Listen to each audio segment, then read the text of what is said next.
Thank you all for coming to help us launch the University of Montana's new Climate Change Studies program. My name is Nikki Fear, the program's coordinator. I want to say a few words about our new program before we move into tonight's presentation. This program is something we've been working on for nearly 2 years.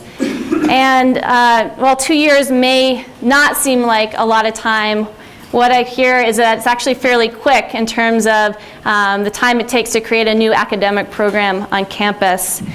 And I just want to say that the success of this program has been the result of a tremendous amount of energy and commitment from faculty and administrators and students on this campus. It was actually our provost, Royce Engstrom, who is head of academic affairs, who gave us the charge to create a new program in this field. And it was after one of Steve Running's talks that he said, we really need to develop some kind of curriculum in global climate change. It's going to be the issue possibly that will define the next generation, and we need to prepare our students to understand what is going on and respond to it. So he said there were 4 parts of our curriculum that we needed to develop, that it needed to be interdisciplinary, focused on undergraduate education, innovative, and emphasize problem solving and solutions. So we went to work. We gathered 29 faculty from 18 departments, and we looked at what kind of capacity we already had on campus.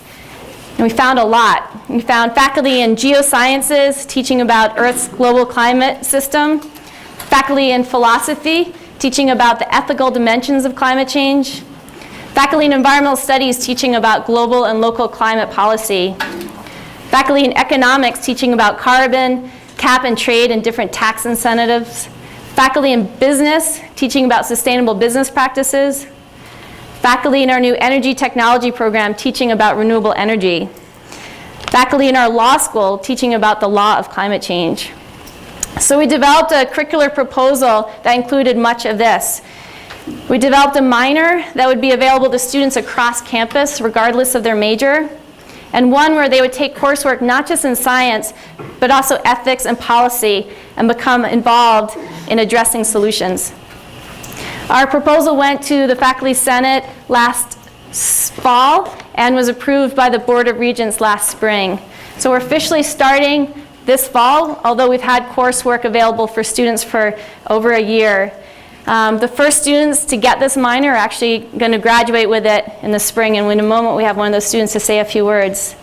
As far as we know, there's no other degree program in this country where students can get a degree in climate change, especially not in with such an interdisciplinary broad focus. And I feel like our program really well matches the student body who are eager to learn about this. We've already had 60 students express interest in the minor from 14 different departments. There's also a really strong, here, let's go on to the next slide here.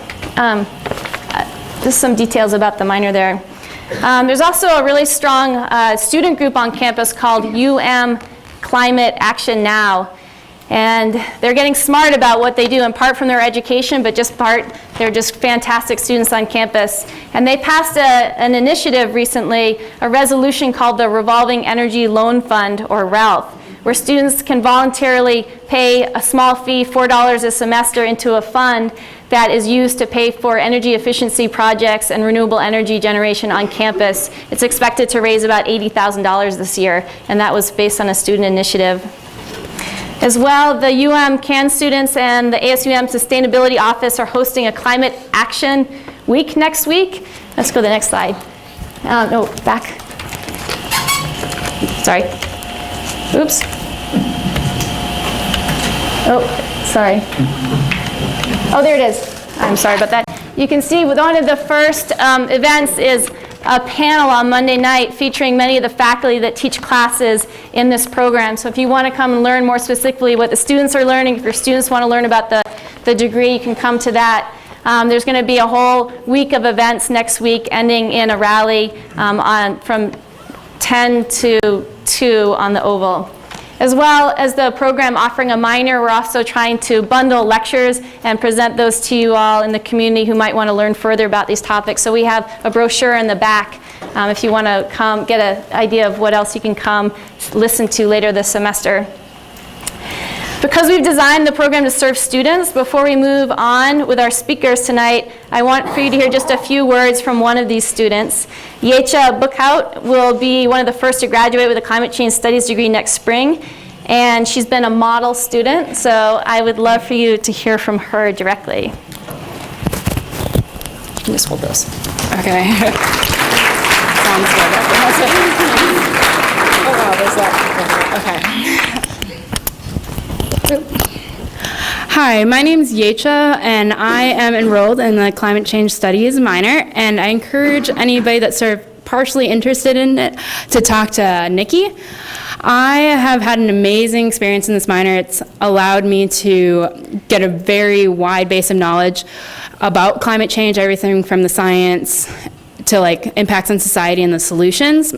For my climate change practicum, I'm working with some other practicum students and UMCAN as well as ASUM Sustainability Office to throw this University of Montana's Climate Action Week. So I encourage you all to come out.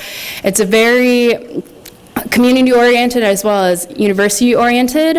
Myself and other practicum students had put together the 350 campaign that we're going to be throwing an event for this Friday from 10 to noon on the Oval.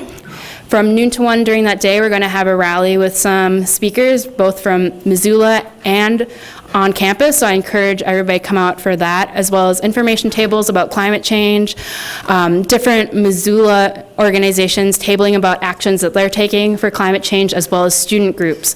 So if you have any questions about either the Climate Action Week or about the minor, you can talk to me afterward, or any of this. There might be some students out there talking about the Action Week as well. So thank you.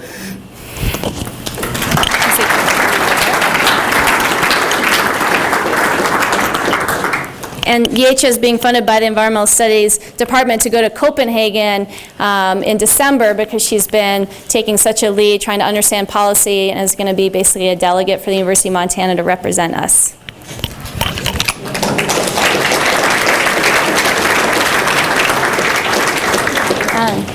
As for the rest of the evening, these talks are sponsored by the Pew Project on National Security, Energy, and Climate.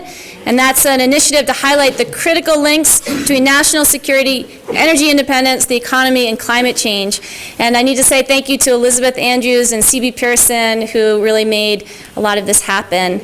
I'm going to pass the rest of the evening on to Dr. Steve Running. I am the coordinator of the Climate Change Studies program, and he's the director. And he's going to be introducing the speakers that we have, and then we'll have some time for Q&A. I'll just give a brief introduction. I know a lot of people know Dr. Running. He's a leading climate scientist, a Regents Professor of Ecology here at the university, a lead author on one of the chapters of the Intergovernmental Panel on Climate Change, and for that he shared the Nobel Peace Prize in 2007. So please join me in welcoming Dr. Running.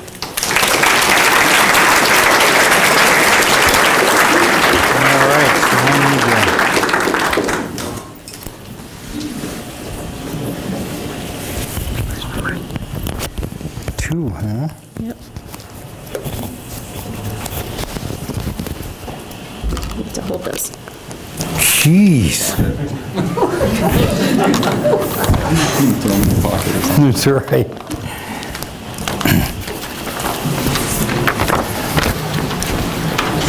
Well, one of the biggest issues with climate change is how we learn how to adapt to circumstances that we can't currently predict. And so I got a lesson in that today. Some of you might have noticed how the fog came in last night, and our two key speakers were not able to land. And they circled around. We've all been in this, haven't we? They circle around a couple of times and then say, no, we can't touch down. They hauled them to Great Falls. They sat there for hours. Then they took them all the way back to Denver, which I absolutely am clueless why that happened. And so by the time this was all done, Senator Warner, who is 82 years old, was completely burned out and ended up sick. And so in the morning, it just wasn't an option for him to try to get back here. And of course, it was foggy all morning. And so here I am introducing two speakers that we will hear from electronically. And so we've worked through the day to get a speech that Senator Warner gave only a few weeks ago, and so it actually is very similar to, I think, what he would give today, although I really wanted to meet him just personally myself, so, and I think all of us did, so it was very much too bad to not have that. And Admiral Nathman, that was traveling with him, he turns out that he's not only a Top Gun pilot, but he was the instructor for the Top Gun pilots. So I really wanted to meet him, and of course, he's in Denver somewhere also. And so we're really, what we're going to do here in our adaptation of this, of our agenda tonight, is we have a video of a talk that Senator Warner gave just a few weeks ago in Virginia, and then we have Vice Admiral Dennis McGinn, who was on the same panel that Admiral Nathman was on, who is, I can't believe this, he's I think in Iowa, and he agreed to be on a live video conference with him. And if you can hear me right now, Admiral McGinn, thank you so much for doing this, because you're really bailing us out. And so this is what we will get, what we'll provide for you is a feed from a speech of Senator Warner's, and then a live talk from Admiral McGinn. And so this is, as you can imagine, kind of awkward, but I think we will. This is all about adaptation, right? And so we're adapting on the fly. And so I first want to give a brief bio of these two speakers before we turn to their electronic presentations. And I'll have to add that I think all of us that do a lot of speaking, which I do a lot myself, I think this is the future. Is a lot more electronic presentations and a lot less of getting in airplanes, and this is kind of an example of why. We probably are going to not be flying around as much as we have in the past. So, first, my introduction for Senator Warner. Former Senator Warner was a U.S. Senator from Virginia from 1979 till 2009. He served in the U.S. Navy during the final years of World War II, and then in the Marine Corps during the Korean War. And then he was the Secretary of the Navy from 72 to 1974. During his 5 terms in the U.S. Senate, he rose to be chair of the Senate Armed Services Committee and was the longest serving Republican in the Environment and Public Works Committee. In 2006, he joined with Senator Lieberman to co-sponsor the Climate Security Act, which as of right now is the only climate change bill to ever reach debate on the U.S. Senate floor. And we hope that is a statement that I won't be able to say in 4 months, but as of now, that holds. And Senator Warner has a law degree from the University of Virginia, which was where I was giving a seminar a week ago today. So I really wanted to talk to him about his old alma mater. So we will first hear the speech that Senator Warner gave a few weeks ago in Virginia. And secondly, we'll hear from Vice Admiral Dennis McGinn, U.S. Navy retired. He was the former Deputy of Naval Operations for Warfare Requirements and Programs. He is a member of the Center for Naval Analysis Military Advisory Board that published the groundbreaking report in 2009 titled Powering America's Defense, Energy, and the Risk to National Security. And so he has been an author of exactly the topic we're talking about tonight. They have, it was an 80-page report that you can get on the internet, and I think we'll show that web link later. And so we really are hearing from one of the members of this committee that has written on this topic literally in the last few months. Admiral McGinn is now a senior fellow in international security at the Rocky Mountain Institute. His 35-year career with the U.S. Navy started as a naval aviator, a test pilot, aircraft carrier commanding officer, and national security strategist. His last assignment was Deputy Chief of Naval Operations for Warfare Requirements and Programs at the Pentagon, where he led the development of the U.S. Navy's future strategic capabilities. He commanded the U.S. Third Fleet from 1998 to 2000, which is responsible for 50 million square miles of the Pacific Ocean domain. So clearly none of us can imagine being responsible for more than a few square meters, not to mention 50 million square miles.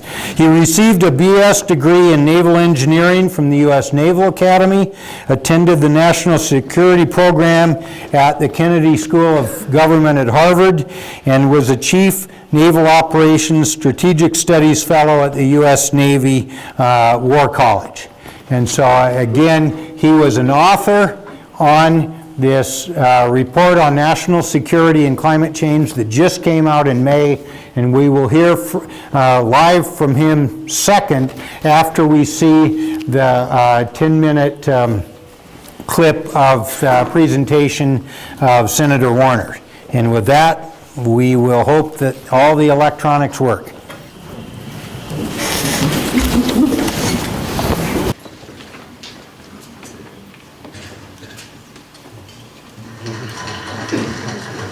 Thank you very much, Admiral. My only claim to fame in 30 years in the United States Senate was that I was the only member of the Senate who, in the course of his career, had to go to boot camp twice. So you can peg exactly where I stand. And I imagine, if I can say with a sense of humility, I voted more than once on each of your promotions since they came before the Senate for confirmation. And so, as a consequence of that act on my behalf, I would appreciate your riveted attention while I speak for a few minutes. How did I get here? I'm not entirely sure. I want to say first and foremost that nice introduction by Norb Ryan. Now mind you, Norb and I have worked together for many, many years. When he was CNO's rep to deal with the Hill, when he had his various commands, and he's an extraordinary chapter in naval history, contemporary naval history. And I'm so proud to have worked with him and Admiral Dennis McGinn. Where are you, Denny? Right here in the front row. The three of us, old sailors, I as a third-class petty officer, these fellows with a few stars, we conceived the idea that a story needed to be told as to what the men and women of the armed forces and their families are doing towards addressing the challenges of climate change and energy policy. It's as simple as that.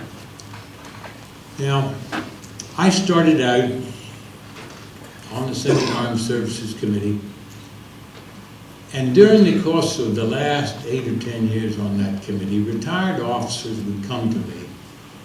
They've been volunteers with disparate organizations talking about energy and climate change, and somehow I just didn't quite get into this stuff. And I was somewhat puzzled that they would take so much of their valuable time. After all, the average retired officer has served 30-plus years. He has received that wonderful, bountiful government salary, and all of a sudden they're in the private sector where they can make a little more money and well-deserved, and yet they're finding the time to come and talk to me and others about climate change and energy security. Well, a couple of things happened. One, I'd like to go back and just tell a little personal story. My father had served in World War I in the trenches. He was a medical doctor, captain, U.S. Army, and he was a great outdoorsman and a great influence on my life. So now it's World War II, and I'm 16 years old, and I'm champing at the bit, because I can't wait till I get away from my family and school and get into uniform. And I'm coming up on 17. And I said, Dad, when I hit 17, I'm gone. And he said, okay, cool. I want you to get a man's job and show to me that you can live on your own, earn enough money, and then get back home. He said, I'll pay your ticket one way to wherever you want to go. But son, if you don't earn enough money and stay out of trouble, you're just going to stay there. I'm not sending anybody to get home. So I went down to the U.S. Forest Service and I got a job as a trailblazer and firefighter. And they posted me to the panhandle of Idaho, on Idaho-Montana border. And the old man was fit to be killed. This is the longest train ticket he'd ever seen. Mind you, in those days, there was really no civil aviation, so we all traveled by train. Fascinating trip out there in 1943. At age 16, the trains were jammed with men and women in the armed forces, wounded coming back, recruits going to their first post, others on a few days' leave. It was a fascinating experience, a wide-eyed for a kid like me. Okay, so I got out into the forest, and they took us way up into the forest, and we stayed up there for 3 months. We rode up there the last few miles on mules to get up there, and our jobs were cleaning out the trails, and so forth, the fire trails primarily. And then when the fires would hit, we'd respond. And it was everything I'd ever hoped. But what I left with was the magnificence of nature in those untouched portions of our United States. Only occasional trapper or an Indian or a prospector had ever gotten up into those hills. And we saved the great white pines, which was the majestic tree of the far west. And so I left, came back, went in the Navy, had just a good old average career, waiting to go overseas, and Truman put an end to that war, as you know, and I never made it overseas. But I often thought about those experiences of when we get up in the morning, it's sunrise, we'd all be in our skinnies and we'd join down and jump in the stream and bathe, brush our teeth, drink the water out of the stream, and then work all day and come back down, strip off our we had steel boots with corks in them so we could run on the logs. And we'd jump in the creek again and so forth. The whole creek was our life. Now, years later, about 7 years ago, I was invited to go to Coeur d'Alene, Idaho to give a speech. And so I went out there and I called up the Forest Service and I said, I'd like to go back out there to those forest camps that I worked in. Well, of course, for a senator, they'll do everything, so they finally brushed off all the maps, found where we were, and got me in a camper, an SUV belching all kinds of smoke and everything, and up we went into these woods. And it left a most devastating memory. First, the forests that I once saw were rotten. The bark beetle had got into the majestic white pine. They were dying, big trees, 2, 3 feet at the stump, tall, dying. Far as the eye can see, scarred brown hills. The very trees that a lot of youngsters like myself kind of took risks of our lives to fight fires to save. And I said to the forester, what's happening up here? This has no bearing on what I saw. And still there was no really man-made development. Man hadn't been up in these forests. The stream that we used to bathe in, which was about half the size of this room, was a trickle maybe 8, 10 feet across. Nothing left of it. He said, the climactic change, Senator. The temperature does not get cold enough in the winter to kill the bark beetles, and therefore they've reproduced by the millions. The streams haven't gotten adequate water and snow runoff as a consequence of the climate change. Climate change, I said, what is this all about? So finally I came back and I began to put this thing together. And being chairman of the Armed Services Committee, I could put pretty well what I wanted in the bill, and you know that well.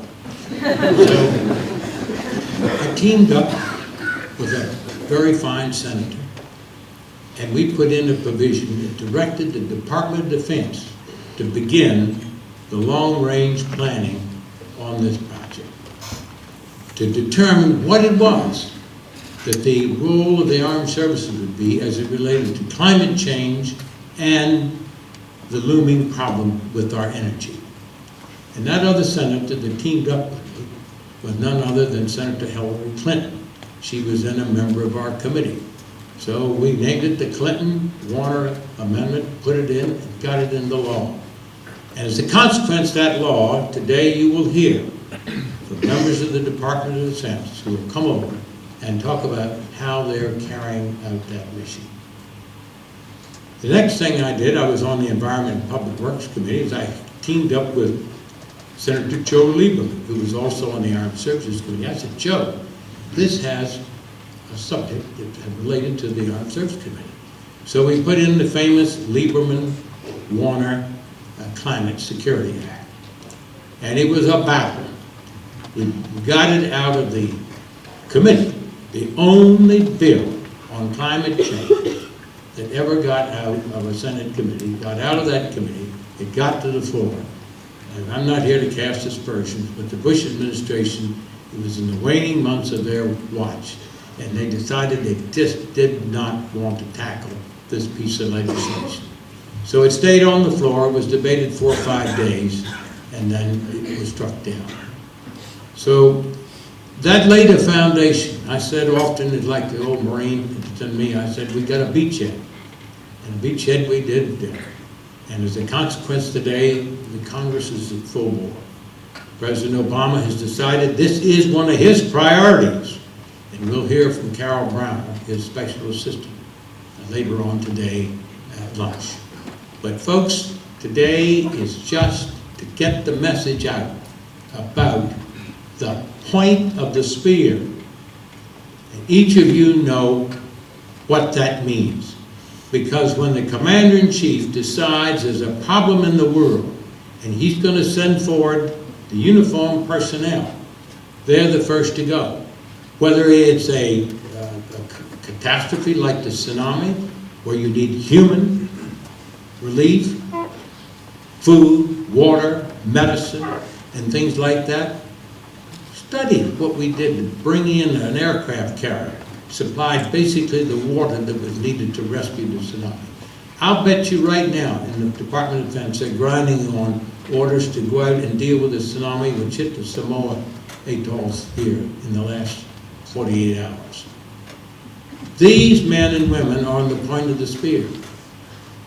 And as the complexity of energy particularly and climate change begin to put ravages on the face of the earth, and we'll hear from Admiral McGinn about that, suddenly small nations, their governments fail to deliver the basic needs for their people that brings about weakness in sovereignty, they collapse, and into that vacuum come the bad guys to exploit that situation.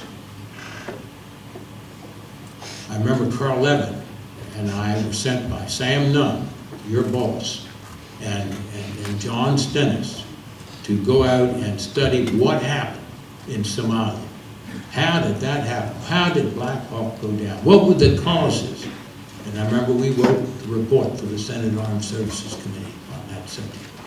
Well, you heard enough from me, but I'll interject maybe a thought or two as we go along this morning. But we have here as our lead-off speaker this morning a real pioneer on this subject, the Center for Naval Analysis. That's an organization which is an adjunct of the Secretary of the Navy. I was privileged, having had that position, to work with CNA.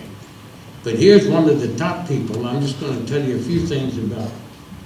But she started on this subject of the nexus between climate change and national security as one of the real pioneers. The Center for Strategic and International Studies, another major think tank, likewise did that work. But they did a fine work product, reported it out, but they did not continue with follow-through. This fine person has continued to follow through for CNA, so they haven't missed a beat. And they put together one of the most extraordinary organizations, she'll talk about it momentarily, about senior officers who are now traveling with me and others going out all over the United States to carry the message. Denny McGinn is one of those.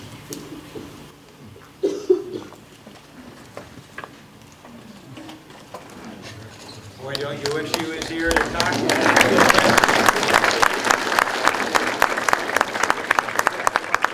We'll now hear from Admiral McGinn, who he was introducing at that lecture. And there he is.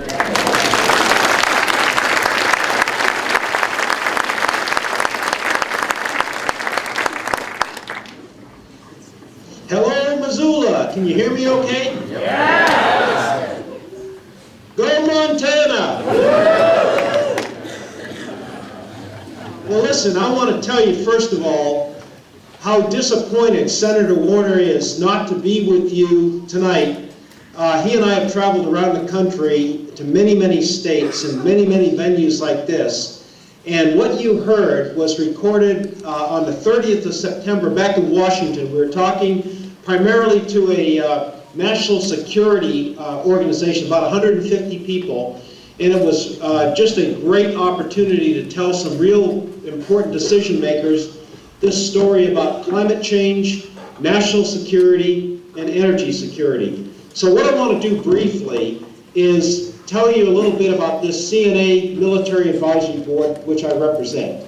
Admiral Nathman, who was supposed to be with you, and by the way, Professor Running, he can't hold a candle to me when we're up there flying F-18s. You know, I'd always get him out in front there and just gun him, and you know, he kept saying he was Top Gun and all that stuff, but I said, show me something here, John.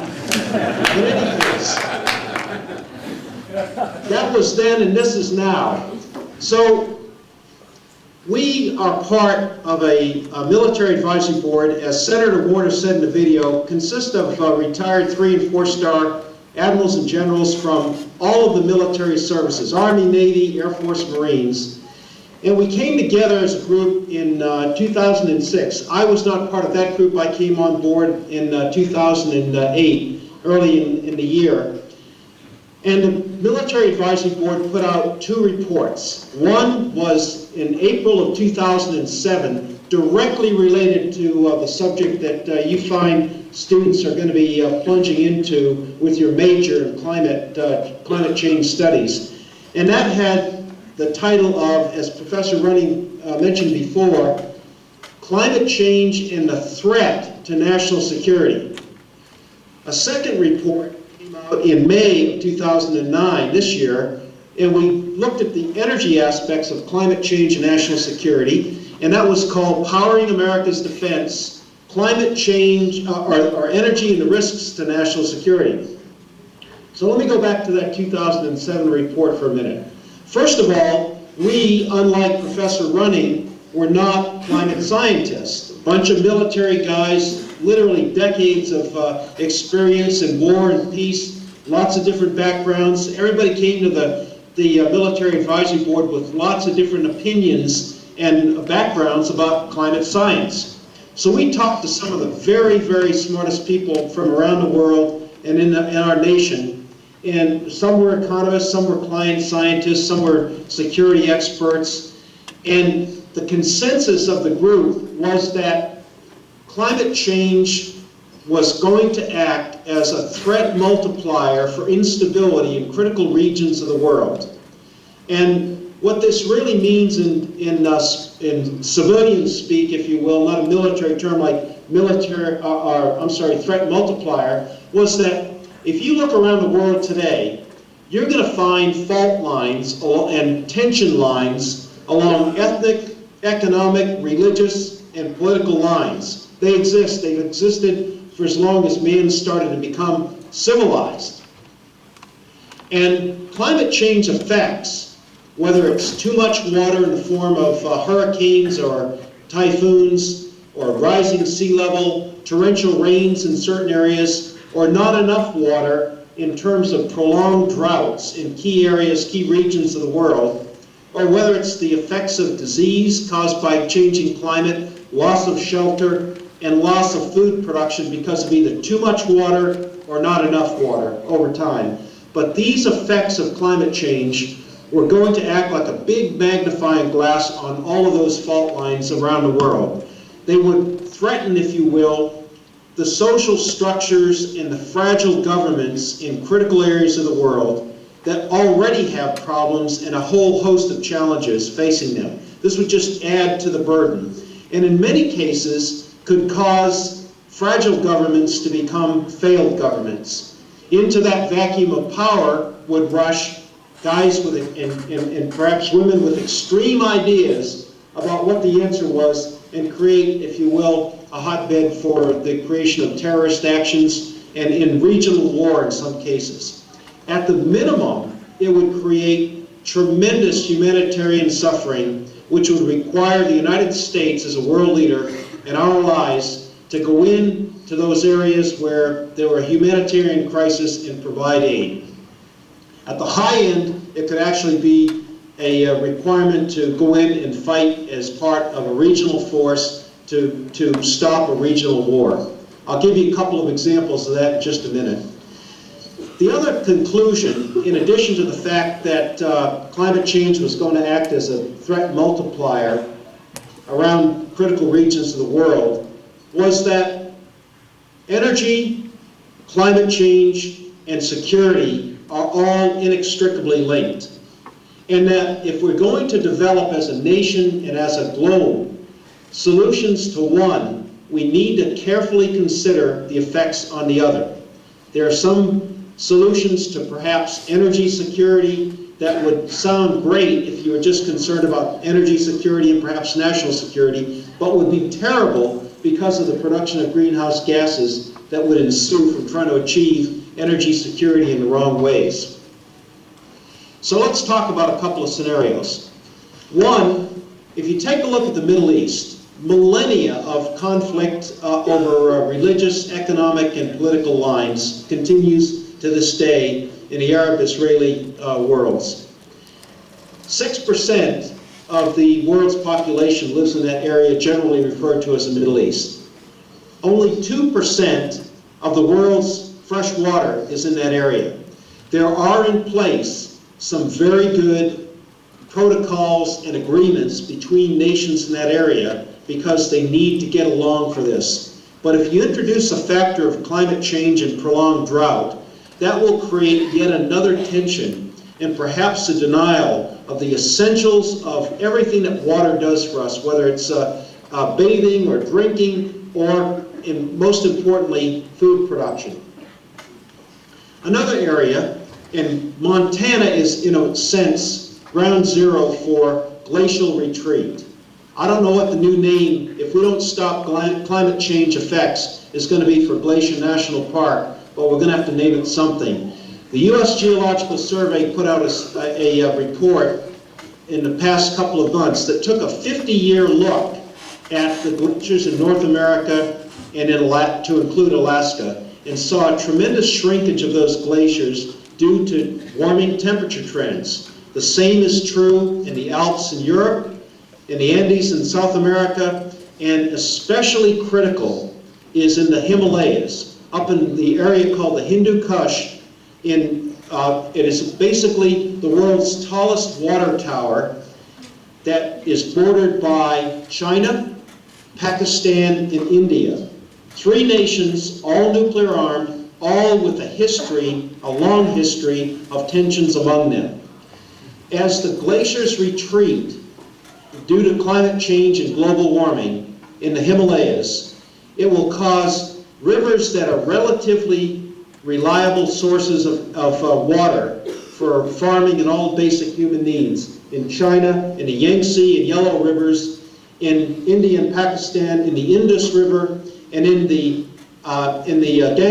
Ganges River, to become seasonal in some cases in the dry parts of the year. And other ways, when it's a rainy season, you won't have that buffering effect of the snow and ice up in the Himalayan glaciers, and there'll be torrential floods. So either flood or not enough water throughout an annual cycle, creating tremendous strains on those governments and social structures, and literally creating lots of problems for the people in those regions. Literally, about 4 billion people live in the area we call Asia and South Asia, and many of them greatly dependent on farming and the water that comes from this critical area called the Himalayas. If you go down to the southeast of India, a country called Bangladesh, used to be called East Pakistan. It is a Muslim country. There's a history of tension between Bangladesh and India. And on the coast of Bangladesh, along the Bay of Bengal, it has been ravaged by many typhoons over the years. In fact, one to which United States forces led the recovery efforts happened in 1991 after what was called the First Gulf War. And we had an operation that was ultimately called Sea Angel because it was like the United States Navy and Marines and Air Force and Army personnel that responded were literally like angels coming from the sea to provide food, water, medical attention, and the essentials of life to literally hundreds of thousands of people ravaged by a typhoon back then. The problem for the future is that with global warming causing sea temperatures to rise, the energy intensity of typhoons in that area will go up. So what might be the standard norm of category 2s or 3s these days will become 3s and 4s or perhaps 4s and 5s. Much larger tidal surges, wiping out not just one growing season's worth of crops along that critical, highly populated, densely populated area of the coast of Bangladesh, but basically wiping out food production in that delta region for perhaps years. Can you imagine human migration measured not in tens of thousands or hundreds of thousands, but millions of people seeking the essentials of life because the food supply, the coastal fisheries have been wiped out by a series of more frequent, more intense typhoons, causing them to migrate. And where are they going to go? They're going to go to the northwest towards India. I am creating a serious set of scenarios for you so that you can imagine what life it could be like for the people of these regions and for the Western world in our ability to have to triage, to make decisions about what humanitarian crisis can we respond to and can we really make a difference. Another, and I will point out that the Western Hemisphere, and as Senator Warner pointed out in his trip up to Coeur d'Alene and the panhandle of Idaho and on the border of Montana, the devastation caused by the bark beetle, North America is going to be affected by these things as well. So if you say, gee, we've got immigration problem coming from the South, from immigrants from Central America, South America, in some cases in the Caribbean. Imagine what it's like when people from that region are not just seeking a better economic life, but literally seeking the essentials of life, creates a national security, homeland security problem, all due to the effects of climate change. Another key conclusion of the April 2007 report from the Military Advisory Board was that energy, climate change, and national security are inextricably linked, as I mentioned before. So we convened a group back in early 2008 to take a look at this energy aspect. The conclusions of that report were simply stated. Our energy posture in the United States creates a serious and urgent national security problem, militarily, diplomatically, and economically. And it is a problem and a vulnerability that those who wish to do us harm can exploit. A second conclusion was that business as usual, our continued and growing reliance, not just on foreign oil, not just on oil, but on all fossil fuels, was an unsustainable path for the United States and literally for the rest of the world. The age of oil has been very, very good to the Western world in particular. The age of fossil fuel has been very, very good to us. It is responsible and continues to be responsible in many ways for our economy and the quality of life and what we are as a nation and as a people. But as one Saudi oil minister said years ago, we must remember that the Stone Age did not end because we ran out of stone.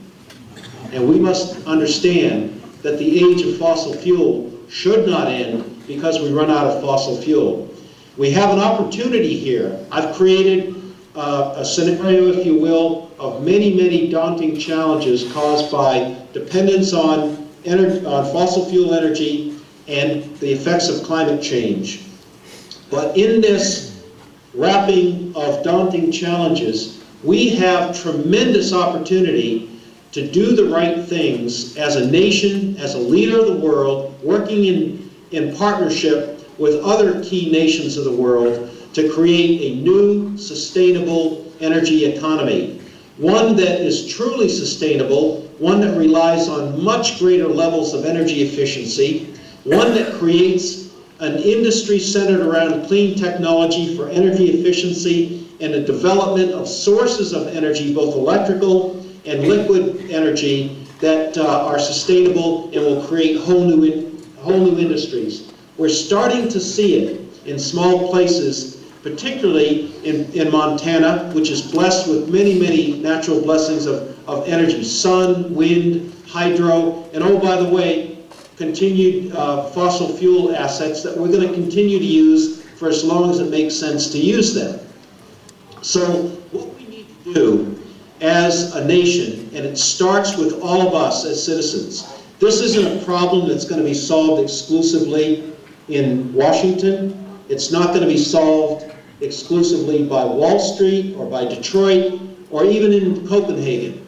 Those will all be contributing factors. But we, as citizens of the world's most economically strong, militarily strong, best democracy to ever hit the planet Earth, we have a responsibility as citizens and as consumers through our choices to demand from our elected officials at the federal, state, and local levels to create policies that will accelerate and incentivize the transition from an economy that relies exclusively, in most cases, on fossil fuel to one that relies on clean and sustainable technology.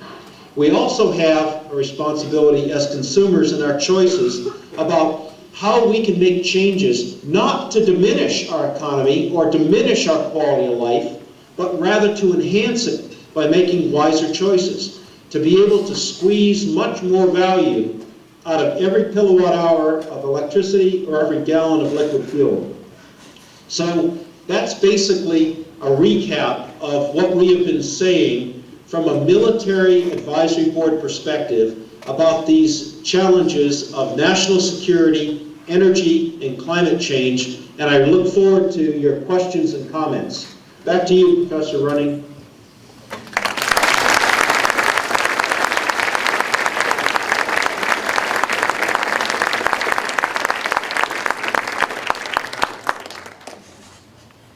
Well, I have to hook up all these mics in a big hurry now.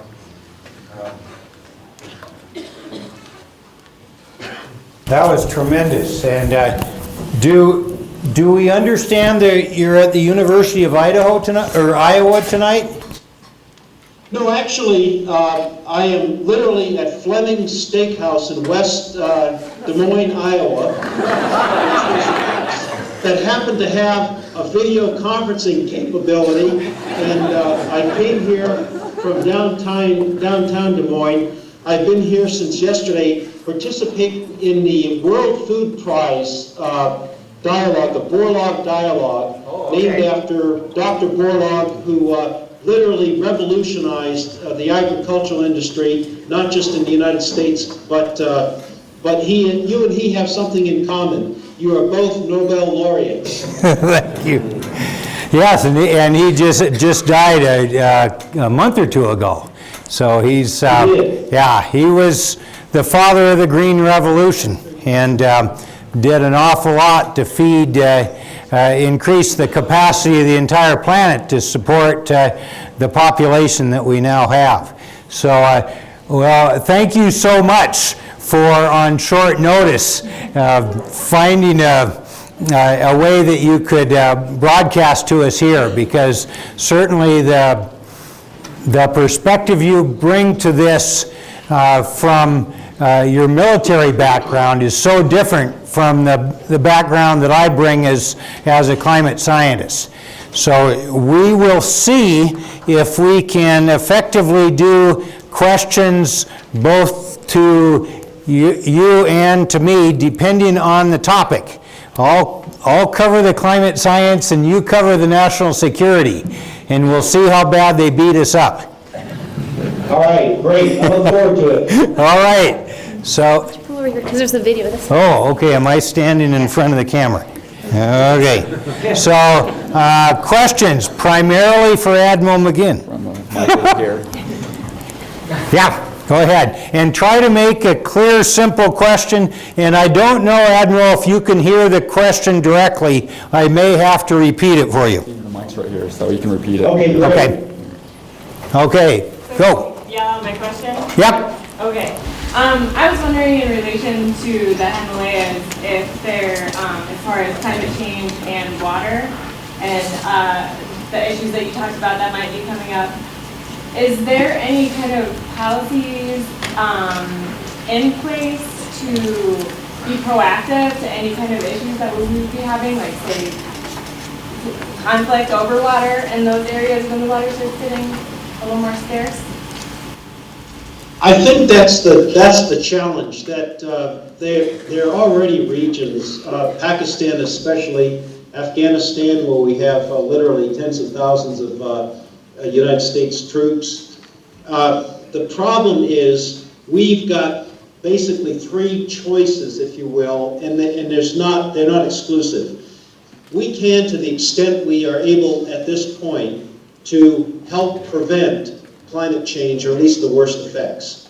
We can mitigate the effects that we can't prevent, and where we can neither prevent nor mitigate, we can do what Professor Running was talking about before. We can adapt. And I think in the case of the Himalayas and in the nations that the Himalayas act as this huge water storage facility for, we can mostly mitigate and adapt. And it has to do with water management. It's getting better use of the water that's available, more capture of rainwater, if you will, storage of water, trying to use such things as drip irrigation and other water-efficient means to get all of the benefits that we want to have out of water, especially in very impoverished, hungry parts of the world, but to do it using the best technology and the best procedures available. I think at the same time, We're going to have this background of geopolitical tensions that will go on in that region. We've got to continue to work those, but recognize that the challenges of climate change will add another dimension. And let me say at this point, I mentioned the idea of opportunity mostly as it relates to the ability to create a green or clean technology revolution, literally around the world. But there's another opportunity here too. Climate change affects what is known as the global commons. The global commons defined as the oceans of the world that connect us all, the air, the atmosphere around the world, space, and we are affected, all of us, all of mankind, in different ways, in different regions by the predicted effects of climate change. That's one of the things that makes it so tough a sell to folks, especially politicians, that feel threatened by the fact that we can't give them precise timelines or precise levels of sea level change or temperature change because it's very, very complex. There are feedback mechanisms possible.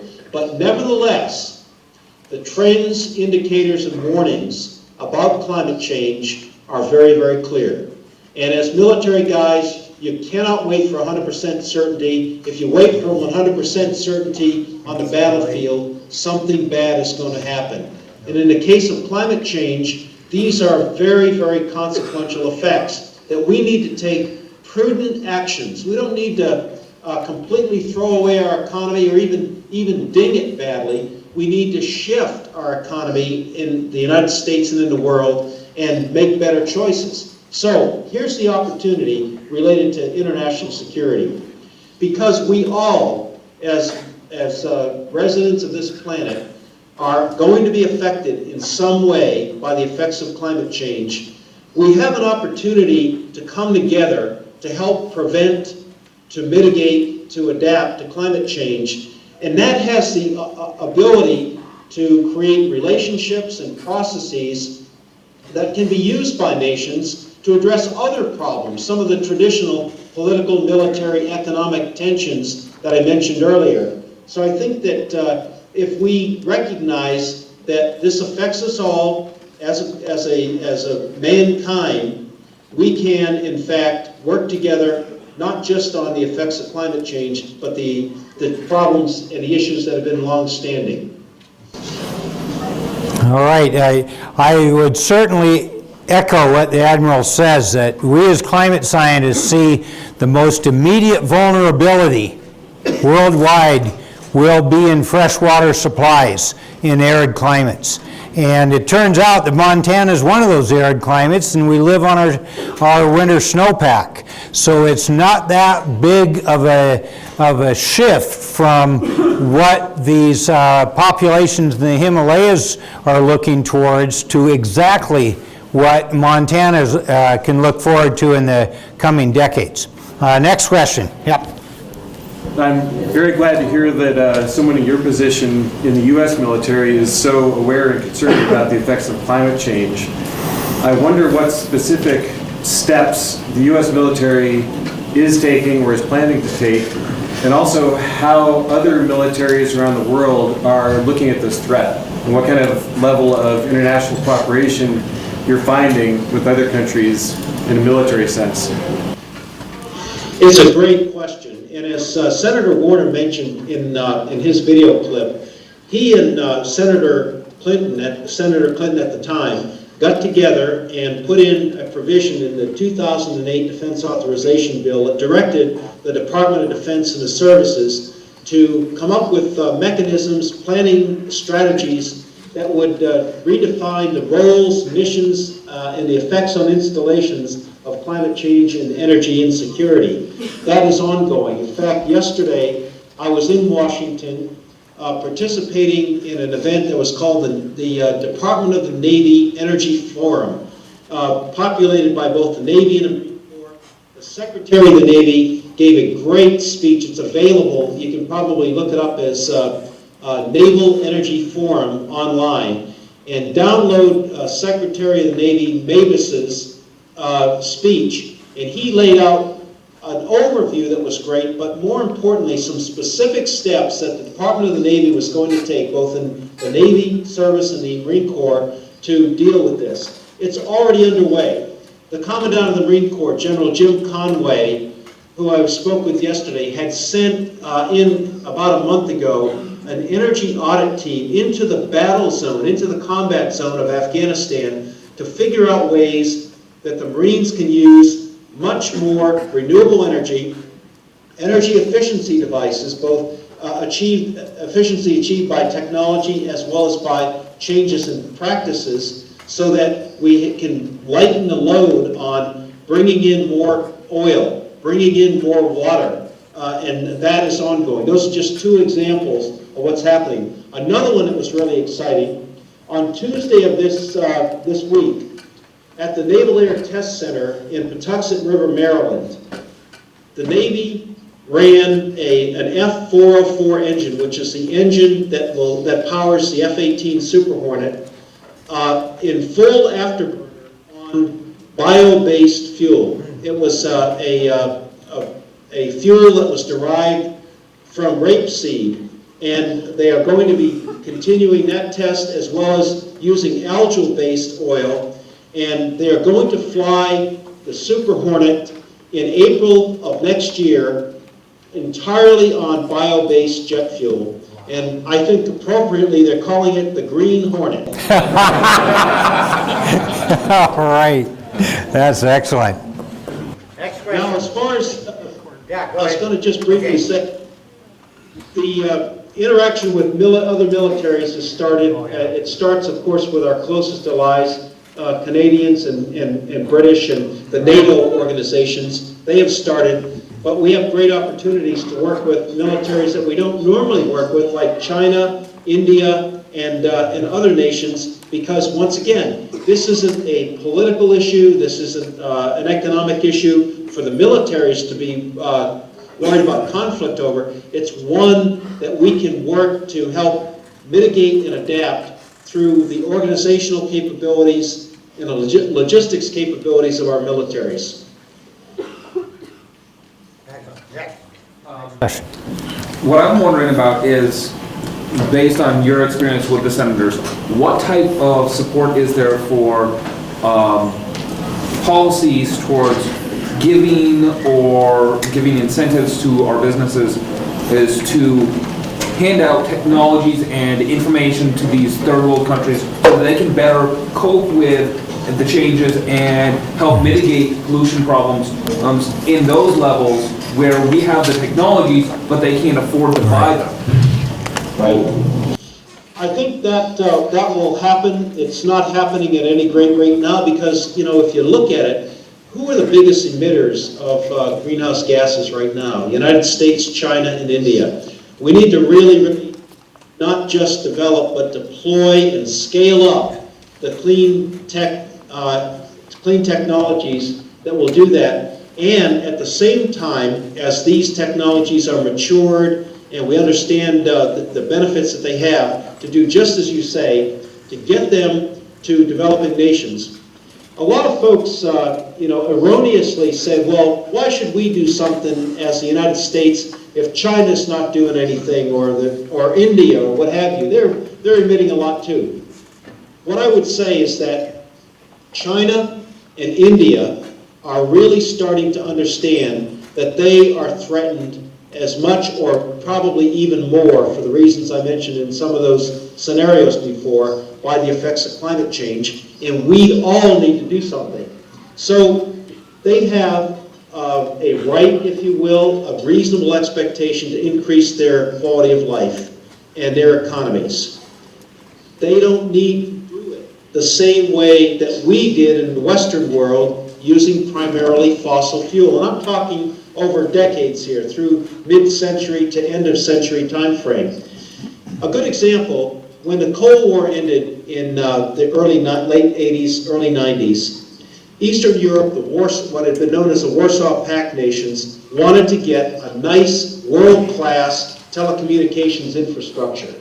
Now, they could have cut down a bunch of trees and planted a bunch of telephone poles, strung copper wire, put these big industrial strength switches and had a world-class telecommunications, but they didn't because there was a better option. It was called wireless. They leapfrogged over in our experience in creating in creating copper-based telecommunications because the technology was there. And there were nations there from Europe, from the United States, from Asia, that had the technology available, and it was a great example that I think can be applied to the future as we develop better ways to increase our economy, our quality of life, and the health of our regional and global environments, that we can share that technology, raise the quality of life, raise the economies of other nations, but not in the same way that we did it during this age of fossil fuel. And I would add to that that there are an incredible engineering and technical capabilities that have developed in China and India themselves. And in fact, my very first PhD student came from India. And so these particularly are countries that are going to help us solve these problems. They have expertise in their own right that I think they are realizing that they need to take a different and better path to economic development than we have. And I think that understanding is developing in China particularly a lot just in the last couple of years. Next question. Yeah. Speak up. The mic's here. Some people propose that as part of the solution to climate change, we should dramatically increase the number of nuclear power plants in the U.S. and around the world. And I was curious if you have any thoughts on what the national security implications would be. Can you hear that okay? I can. Okay, good. Good question. Let me answer it by saying that there is no silver bullet to meet our energy needs, no silver bullet technology to meet our energy needs going forward. So one of my colleagues on the Military Advisory Board said, well, you know, there might not be a silver bullet, but I'll bet there's some silver buckshot. And there is. And what we've got to do is we've got to pursue a whole different array of technology to create non-greenhouse gas producing forms of energy.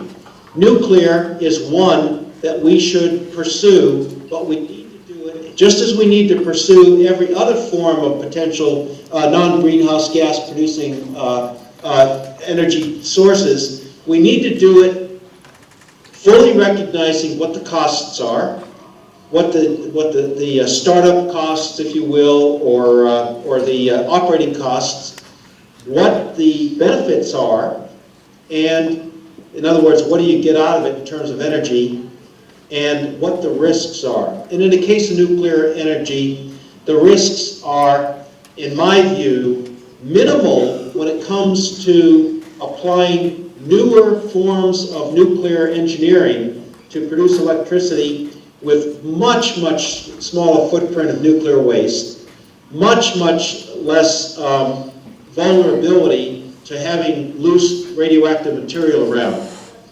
I am not advocating that nuclear energy is the only way to go, but I think it should be considered in a very, very objective way as one of those pieces of silver buckshot, as should be, and is going on right now, solar, wind, biomass, geothermal, micro hydro electricity, wave and ocean energy. All of these are possibilities, but they need to be weighed on the basis of their costs, their risks, and their benefits. From a military perspective, a national security perspective, there are risks to proliferation, if you will, of nuclear energy. However, I believe they can be managed in a viable way. But that needs to be determined in a much better way. One thing I will point out is that the only nation in this world that has ever been the recipient of nuclear weapons, the nation of Japan, at the end of World War II, has over 60% of their electrical power produced by nuclear energy. So there's a lot of misinformed, I guess, emotionalism by misperceptions, if you will, about nuclear energy's danger. I and Admiral Nathman and others in the Navy have been living in very close proximity to nuclear power because of our nuclear-powered submarines, our nuclear-powered aircraft carriers, and it can be done very, very safely. But we just need to take a look. Do we want to expand it? What are the costs? What are the benefits? What are the risks? I would, as a climate scientist, have answered that almost exactly the same way, in case you're wondering. Next question. Admiral, thank you for your comment. Actually, here in Montana, the concern about nuclear power is a little different, and that is that it's a preemptive water right in August. And so you get a choice between the water that the farmers would be using and the nuclear plant would be using. And it leads to a greater question, which is many of the alternative technologies that are being proposed to deal with climate change are ones that are massive water users. Coal liquefaction, biofuels, and nuclear energy all use massive amounts of water in a world that is becoming, they predict that by 2025, 70% of the world will have a drought condition. And so my question to you is, what is the military doing in its calculations to make sure that water utilization is limited in the new energy technologies, and hopefully we can get to the point where not only we're working on carbon sequestration, but also on water sequestration as a result of the alternative energy technologies, rather than an excess utilization to try and solve one problem while creating another one. Yeah, that's a key point. We don't want to do anything to try to solve one problem that creates another one.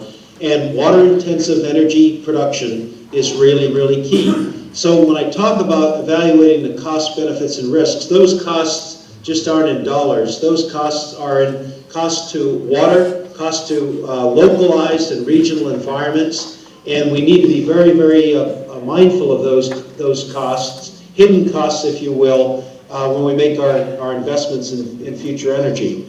I will say that water conservation is a key part of the Department of Defense's and the military services options going forward. I'll give you a tactical example of that. When I was talking to General Conway, the Commandant of the Marine Corps yesterday, he was saying, we're trying to reduce the logistic chain to get essentials to our forward operating bases and our Marines and soldiers there. And so, what is wrong with the picture of us transporting trucks filled with water bottles across a river? I mean, hey, give me a break, God. Why can't we figure out ways to get technology in there, whether it's reverse osmosis or other water purification processes that can use the water that's there, whether it's from wells or from rivers or other surface water, and use it in a way that is wise and not just spend a lot of time, effort, and energy getting water to places where there are already water.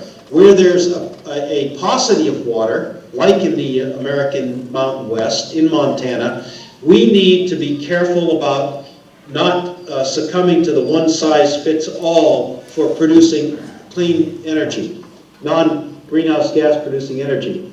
So if Montana has not as much water, that ought to be a real consideration on how much you want to do in terms of nuclear power. And as you rightly point out, the cooling requirements are considerable. In the heat wave that occurred in Europe, in Western Europe several years ago in France, they had to actually shut down a couple of water plants because the river levels got a little bit too low. The lights didn't go out or anything like that, but it's a real consideration as we go forward. Next question, yeah. My question relates to the use of the military and its strategic role in maintaining our current fossil fuel energy supply. And what I was wondering is has our role in the Middle East been a factor in creating an awareness of the use of the military for maintaining our security in terms of energy? And the second side of that would be, in 50 years, say, when the oil is no longer as much of a factor, would that suggest a decreased role for the military for the country?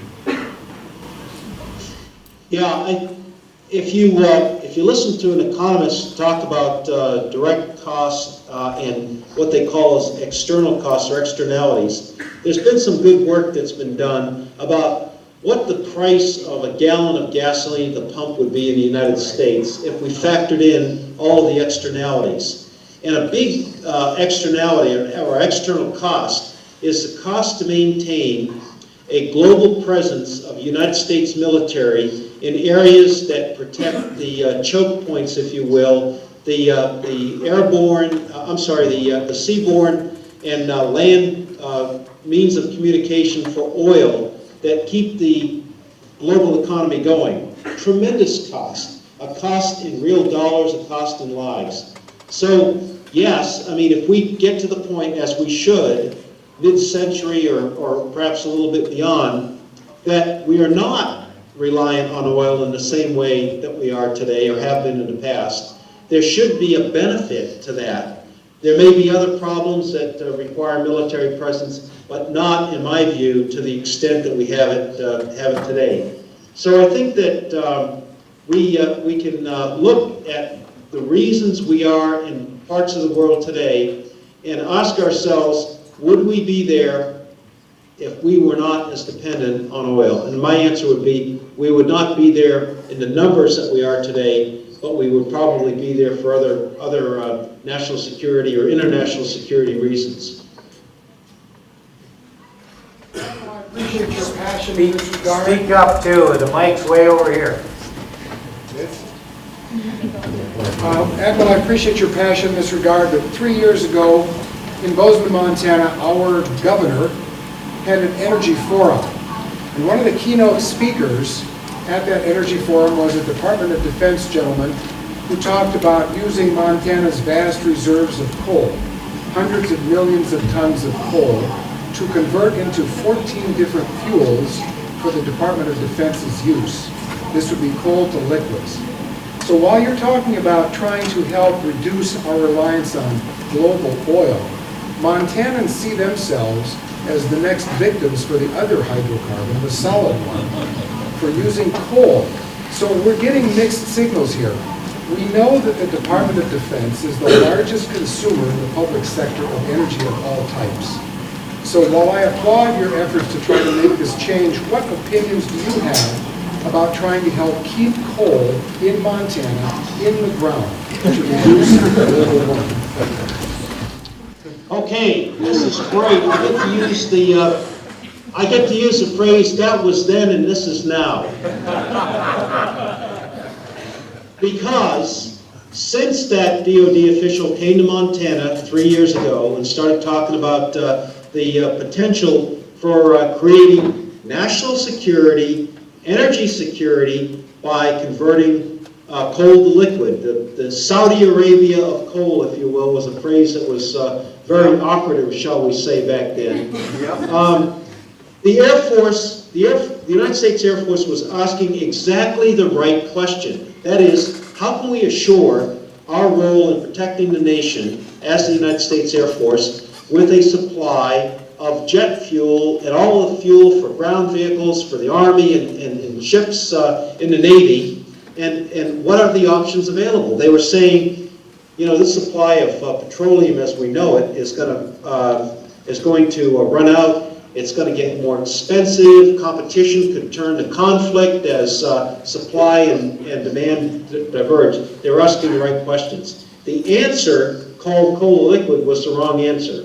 And it was wrong because if you use existing processes, usually it's called the Fischer-Tropsch process, developed by Nazi Germany in the 1920s and used in the 30s and 40s throughout World War II because they couldn't get access to liquid petroleum, used by South Africa during the period of apartheid when they were subject to international sanctions.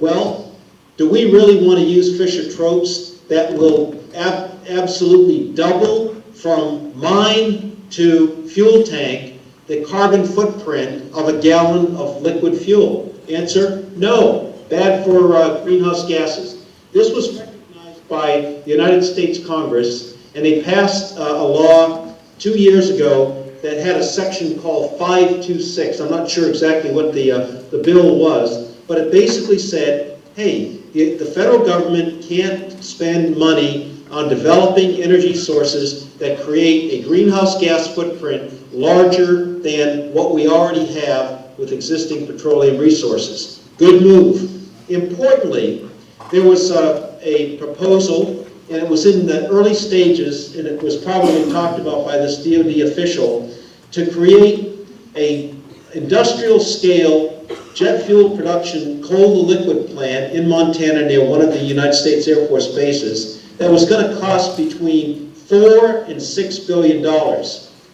No bank, no investment company on Wall Street would touch it because they already got it. They knew that while it wasn't going to happen right now, it would soon happen that a price would be put on carbon, and you would have a tremendous monument to the failure to have future vision by investing $4 to $6 billion in a coal-to-liquid plant.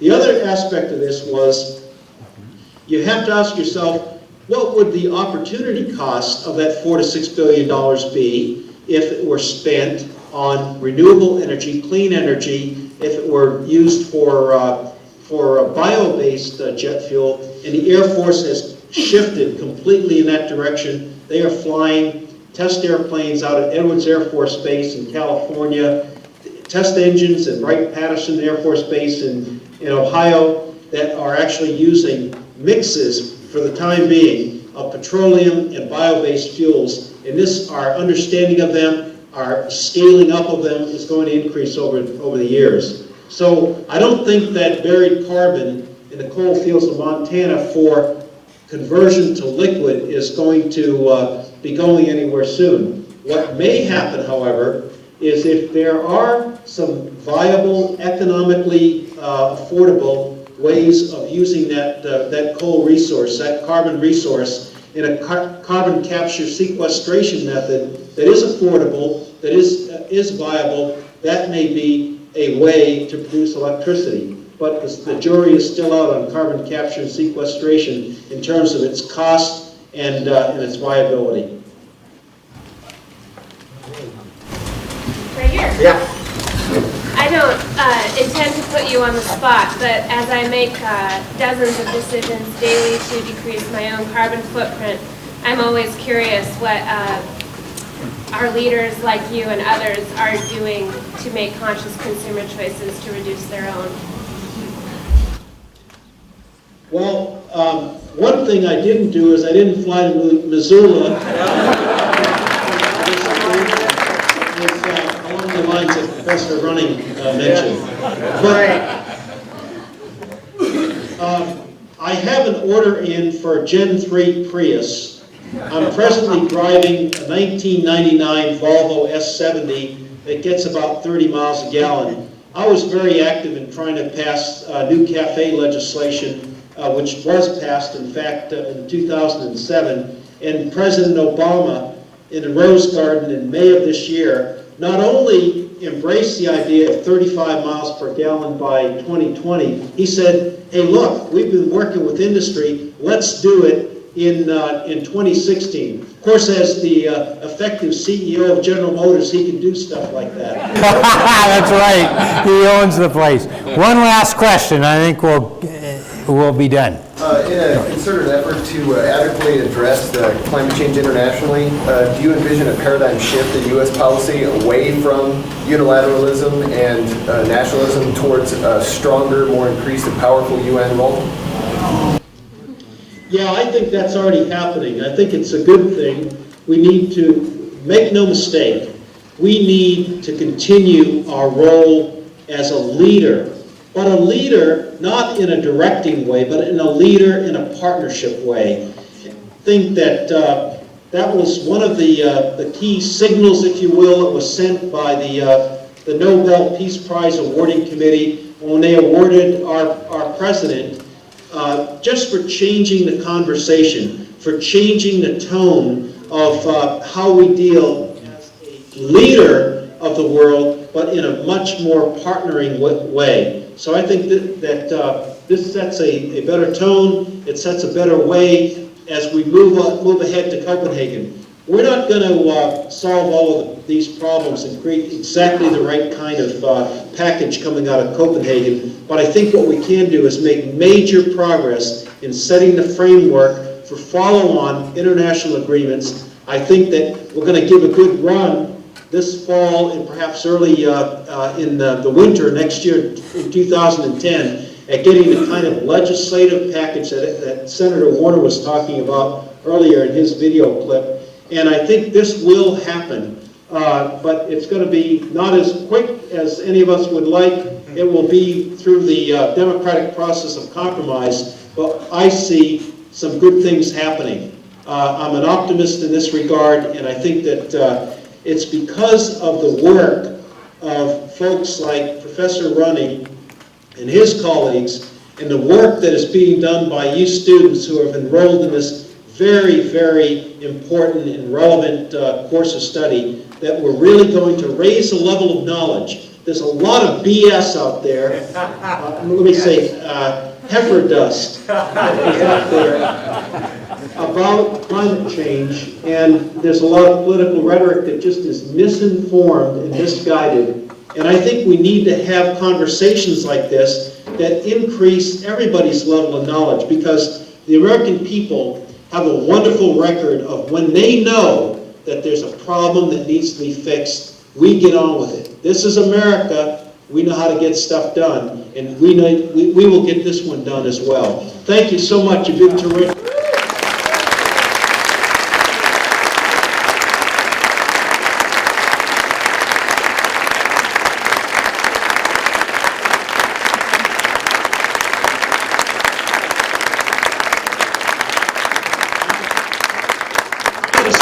Here in Des Moines, and I'm gonna go eat tofu. Thank you so much, Admiral, and good night. Thank you for coming.